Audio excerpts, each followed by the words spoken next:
है कि बार वहाँ पर एनडीए की सरकार बनेगी। हर पार्टी दावा कर रही, कल अंतिम चरण है बिहार में चुनाव का। जी हाँ, दावा तो सब करते हैं, लेकिन परिणाम आप देख लीजिएगा। 14 तारीख को भारतीय जनता पार्टी एनडीए के पक्ष में आएगा। राहुल गांधी ने कहा है कि नरेंद्र मोदी, अमित शाह और चुनाव आयुक्त तीनों वोट चोर है और युवाओं को वोट चोरी से बचाना है। राहुल गांधी के पास कोई तर्क नहीं है, उनकी मैसेज में कोई अपील नहीं है, उनको लोग सीरियसली लेते नहीं हैं, इसलिए उन्हें तो अपना फेस सेविंग करना है। हारने से पहले वो भूमिका बनाने के तैयार रहते हैं कि हमें बाद में क्या कहना है। वो आजकल वही भूमिका बना रहे हैं।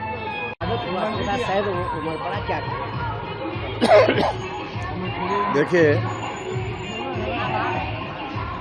वर्तमान में जो हमारे प्रधानमंत्री जी ने जो कदम उठाया है, आदरणीय सरदार पटेल जी की पर्सनालिटी भी ऐसी थी और हमारे प्रधानमंत्री जी के ऊपर लोग अटूट विश्वास करते हैं।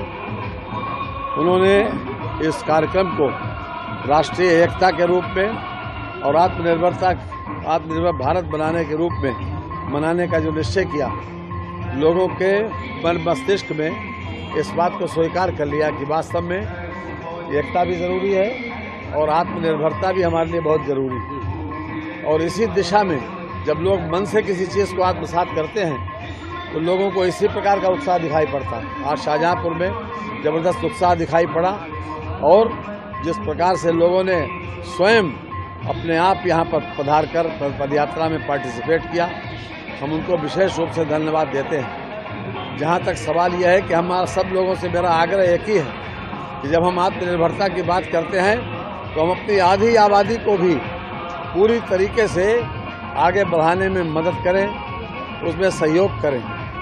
यद्यपि हमारे प्रधानमंत्री जी और योगी जी के नेतृत्व में हर क्षेत्र में महिलाओं को भागीदारी देने का प्रतिशत बढ़ा है, उनको असेंबली और पार्लियामेंट में भी स्थान मिलने की भी अब संविधान में संशोधन कर दिया गया और जो कुछ भी इधर जितनी सरकारी नौकरियां दी गई या फिर जो वर्क फोर्स महिलाओं का था विभिन्न क्षेत्रों में, वो भी बढ़कर 14% से लगभग 36% हो गया। महिलाओं के नाम पर ग्रामीण क्षेत्र में 1 करोड़ 10 लाख की घरौनी उनको दी गई। हर तरह से हमारी सरकार महिलाओं को सरकारी नौकरी में भी आगे बढ़ा रही है। लगभग 1,75,000 से ज़्यादा सरकारी नौकरियां इस 8.5 साल में योगी जी के कार्यकाल में उत्तर प्रदेश में मिली है।